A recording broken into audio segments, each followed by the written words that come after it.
Hello, everyone. My name is Roy Alvarado. I'm the principal at Fort Stockton High School. I want to take a moment to address a couple of questions that I've received about remote instruction versus on-campus instruction. And the main question is, how is high school going to deliver those two options? So what I want to do now is I want to share my screen with you, and I want to be able to maybe just talk you through the two options and what it looks like for students, and maybe show the parents maybe what the expectations would be on assignments and things like that. So I'm gonna switch here, and I'm gonna share my screen with you so that we can talk about this.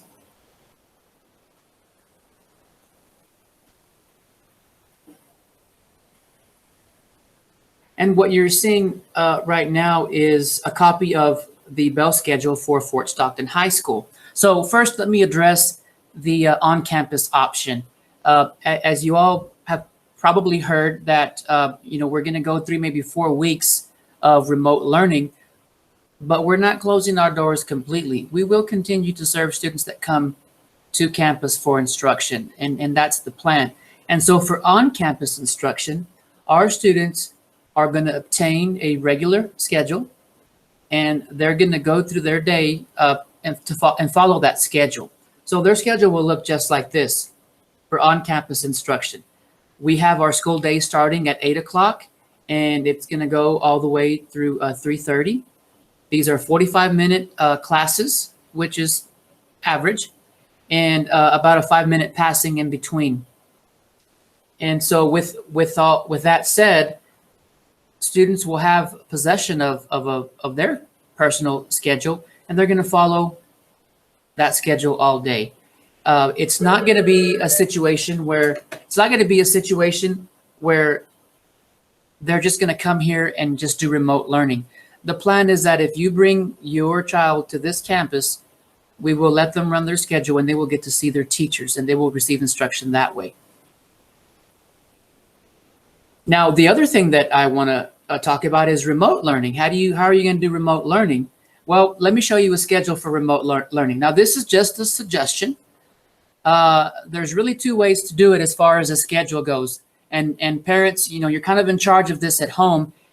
You can have your student log in to Google Classroom, which that's the platform that we use to deliver all of the lecture materials, the video, the Google form responses, you name it. They have a variety of tools at their disposal as far as accessing the instruction, viewing and listening to the instruction. And then there's a variety of ways to turn things in. Now, what you see here, this is just a suggestion, okay? You can have your student log in and check their classes every period. You can have them follow this schedule right here.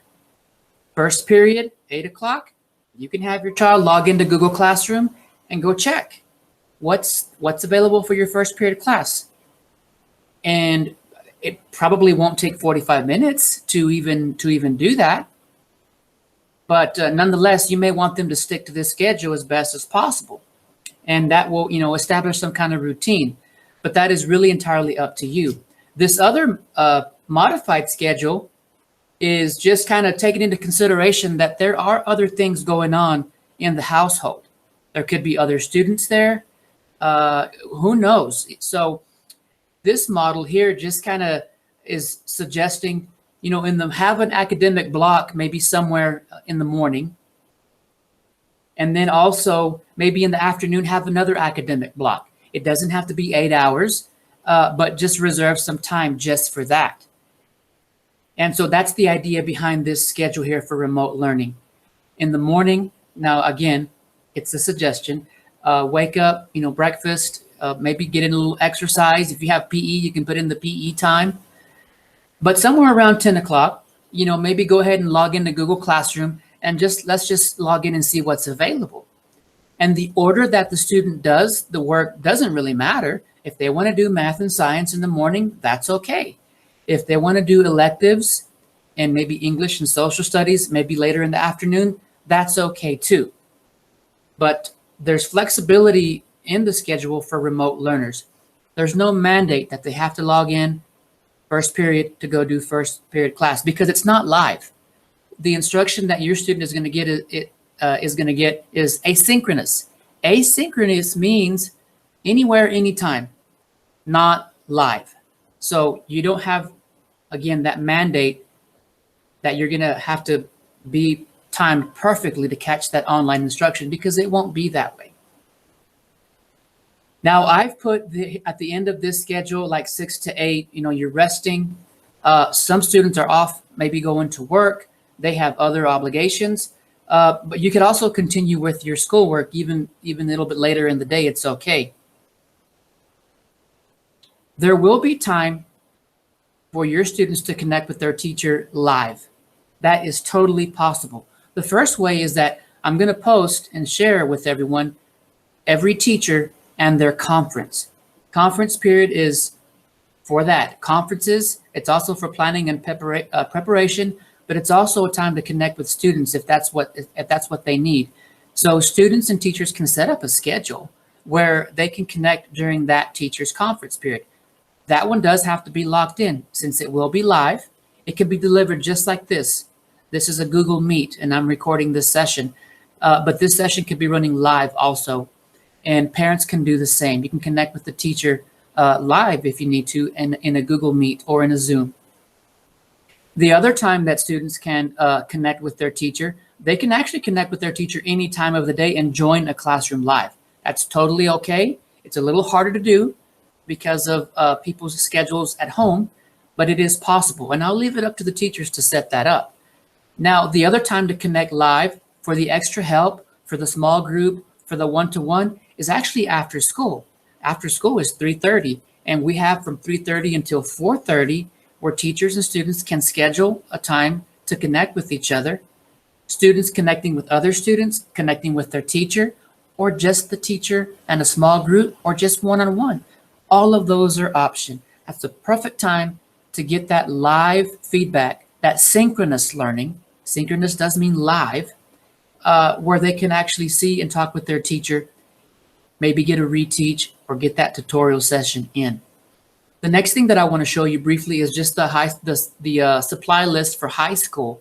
I really tried to minimize this for families because I understand the cost of all this fancy supplies and then multiple students in our district. And I know that the cost quickly adds up. So my commitment was this: do the Chromebook and the charger. Get the Chromebook and the charger. And if we can connect digitally, then there is no need for all of that other stuff. And if I do need other stuff, I'll get it. And I'll make sure that it's available to students. So really all I'm asking for remote learners and even on-campus learners, the Chromebook and the charger is essential. It doesn't matter that you're learning here or outside of here at the high school. I think you still need the Chromebook and the charger. And we have a path to make sure that everyone gets one. In fact, we've already purchased one for every single student. So every student that comes to Fort Stockton High School, new to the district or coming in from 8th grade, we have a Chromebook for you. Pens, pencils, highlighters, basic supplies, I recommend that everyone carries their own. If your student needs extra pens, pencils, and highlighters, we've got you covered.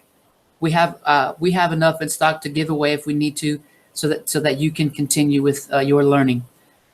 A 3 or 5 subject spiral notebook, that's good because you need that for note taking.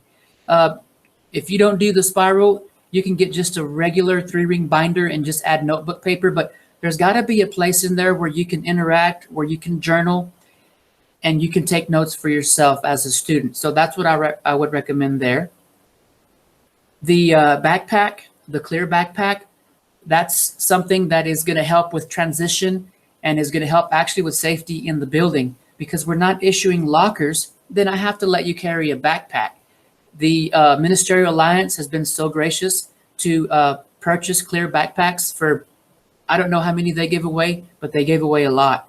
And in fact, with the surplus that was left, the Ministerial Alliance has delivered that to the campuses that require this, and we have more that we can issue out as needed. So if you didn't get your backpack, make the request here at our front office, but we can get you one. So that, again, will minimize the cost there.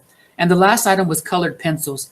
Colored pencils is something that's pretty common at secondary, maps, graphs, charts, and that's going to be social studies, that's going to be art classes, that's even going to be some science classes like anatomy and physiology, where they study the human body and they use shadings for different things. So again, colored pencils I would have. I recommend that you don't share your colored pencils, but if you need some colored pencils and you don't have a chance to get that, I have some and I can get that to you, again, if you make that request through the front office. So some remote learning basics. This is the main question here. How are you going to do remote learning? We're going to do asynchronous, which is not live. That means you can connect with the content any time of day. It involves a little bit more self-guided on behalf of the student, though. So the student's going to have to be driven and keep up with it. Our staff is going to check daily for student engagement. That is a requirement from TEA. If you're going to do remote, you have to be doing something every day, even if it's a little bit. And so we're going to have to make sure that our students are engaged every day with our content across their entire schedule. And we'll be able to look at that engagement. And that's one of the ways that we'll be able to mark your student present each day, even if they're completely remote. We can still do that. Students that are not engaged, if they went a whole day and they didn't connect with any of their teachers or any of the content that was posted for them, then if that's verified, then we're not going to be able to count them present that day. They will be marked absent. They still have access to the lessons. They can still make the grade, but they weren't engaged that day. So it's very important that remote learners log in every day and complete the tasks every day, because engaged means this. Engaged means that there is progress on a daily basis according to our plan. That again, that's going to be logging into Google Classroom and checking it out for every class period. I've said this already, but Fort Stockton ISD is a Google district, and so we use all of the Google products for learning. They don't cost, there's no additional cost for that, and we use Google Classroom. That's how we deliver the content. If your student does dual credit, they may be using Google Classroom, but they're also going to be using Canvas. Canvas is that management system that Midland College uses, and it pretty much does what Google Classroom does. It's just a lot more robust. It's at the college level. Another way to show engagement is going to be progress. And progress can be measured by just simply looking at teacher and student interactions. And lastly, the last way to verify and to document engagement is that the assignments are being turned in every day. And so that's the expectation for remote learning in a nutshell. We have to have these pieces in place. So let's take a look at a biology example in Google Classroom. Let me first begin by showing you some of the features that are available to students. So first off, on the far left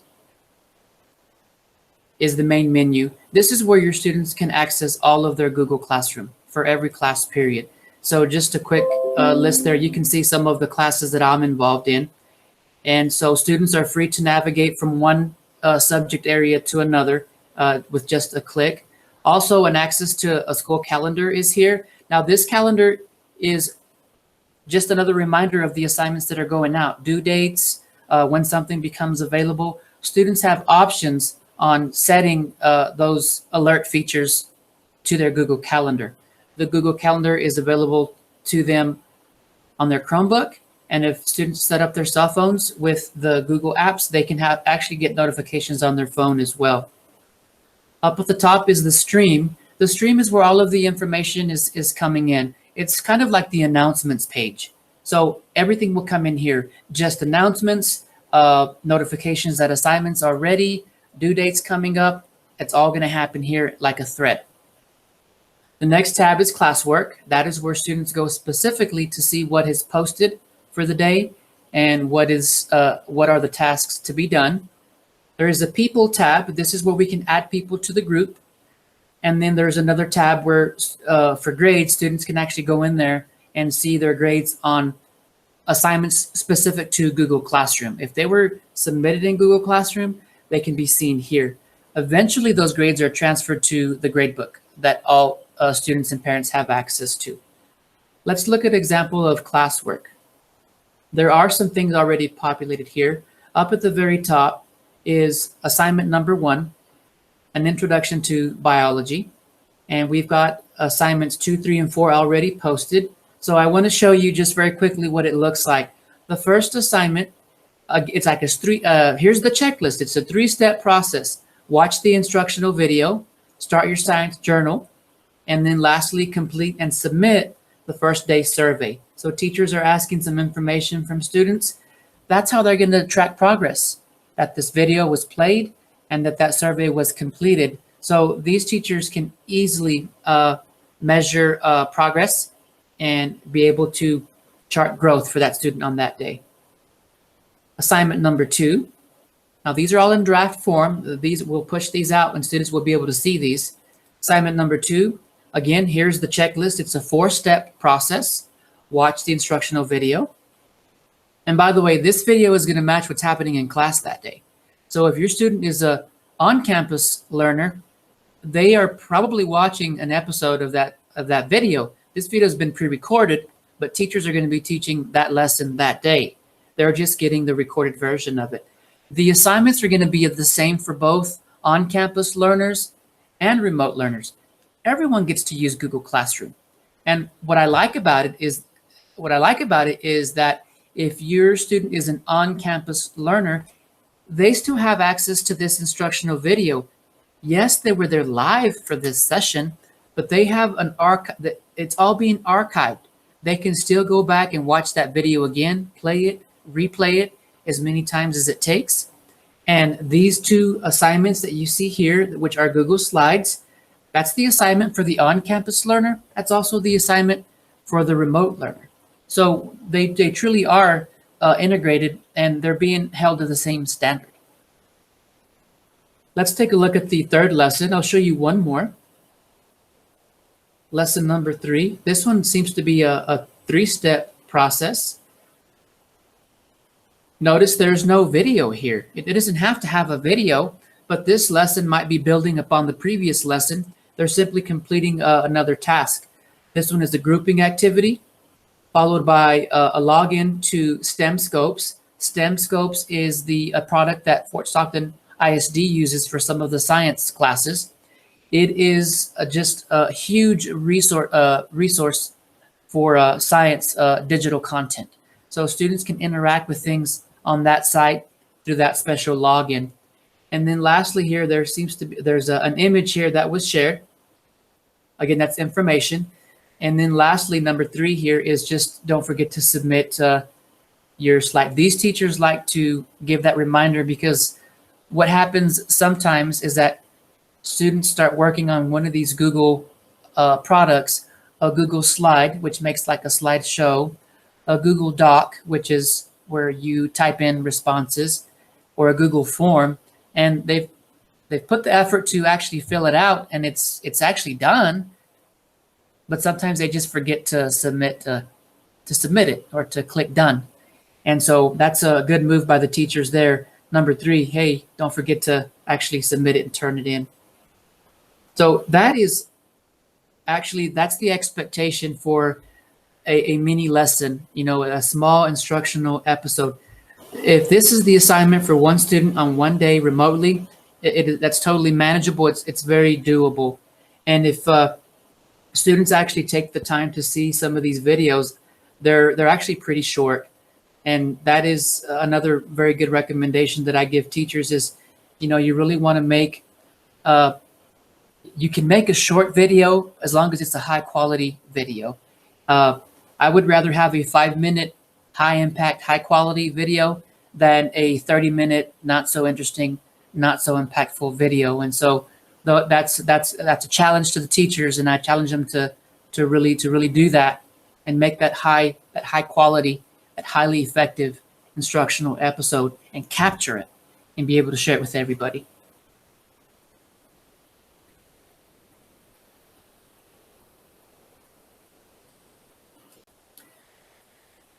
And so I guess the last thing that I wanted to tell you is that we are ready with Google Classroom. The system has been tested.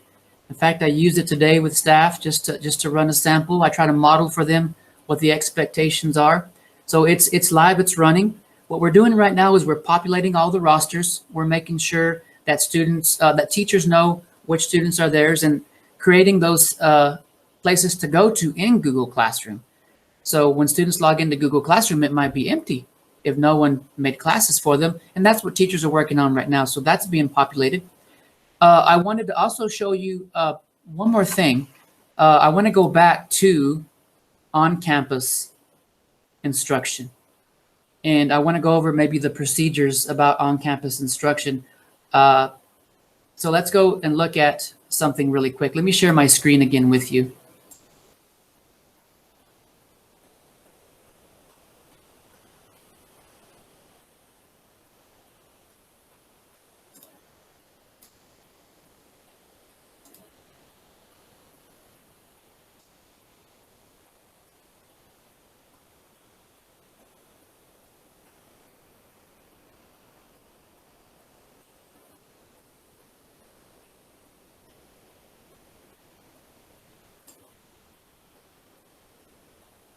Hopefully you can see this. What you're seeing here is just an aerial view of the high school campus.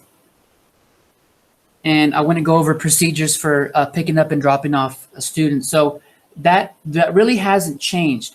At the front of the school on 17th Street, there is a student pickup and drop off that parents always use. There's about 2 lanes in here where you can drop off your student. That is still going to be available to you. Right on 17th Street is the bus zone. Right here is the part where you have to be careful. We do have crosswalks here and students that are walking across 17th there. This will be the bus loading and unloading zone. And on the far west side is where student parking is at.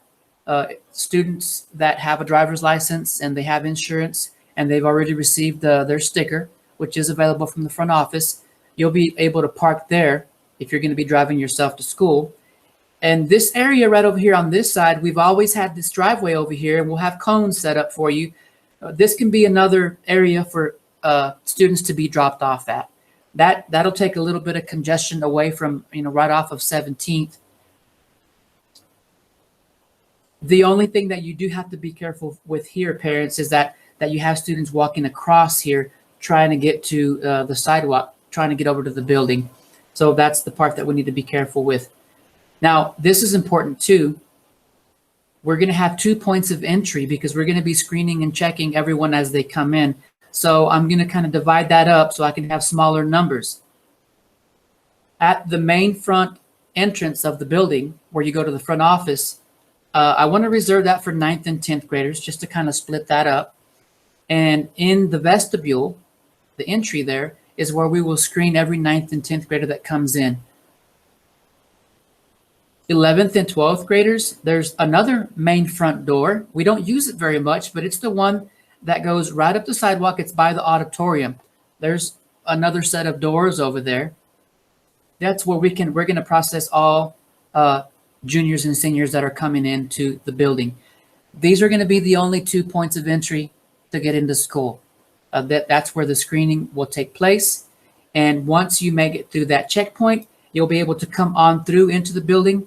And in the morning, the commons area will be set up. We've done some counts. We've taken some measurements. The commons area is way big enough to handle the volume of the number of students that we know are coming to us for on-campus instruction at this time. So we will have the commons area marked off where students can still gather there, but that they can still socially distance. Passing period was another question. I've been asked, well, how are you going to do passing period to get students from one class to another? We have 5 minutes. What I'm suggesting is that we stagger that. So maybe when the bell rings, the first a couple minutes, we'll let the 9th and 10th graders exit and go ahead and head on over to where they need to get to their next class.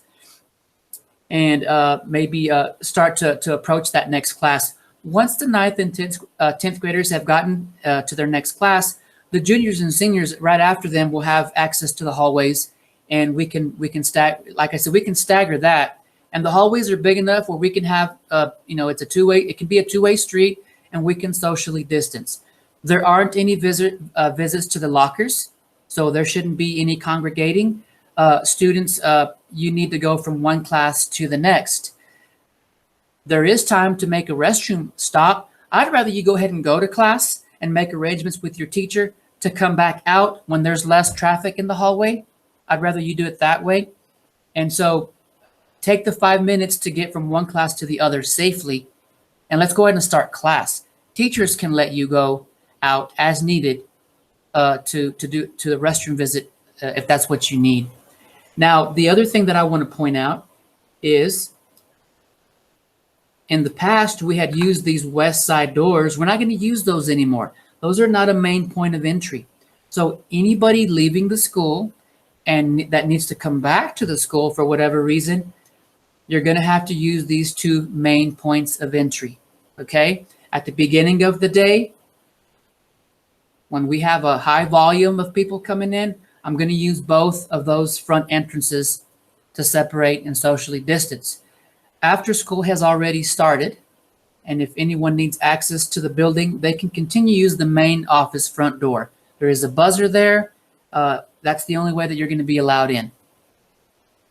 Students that are going to be going over to Midland College and drive themselves over there and back, the re-entry is, again, this main point of entry at the front office. We do have students that are still going to be allowed to be going back and forth to Midland College eventually, and we want you to use that main point of entry.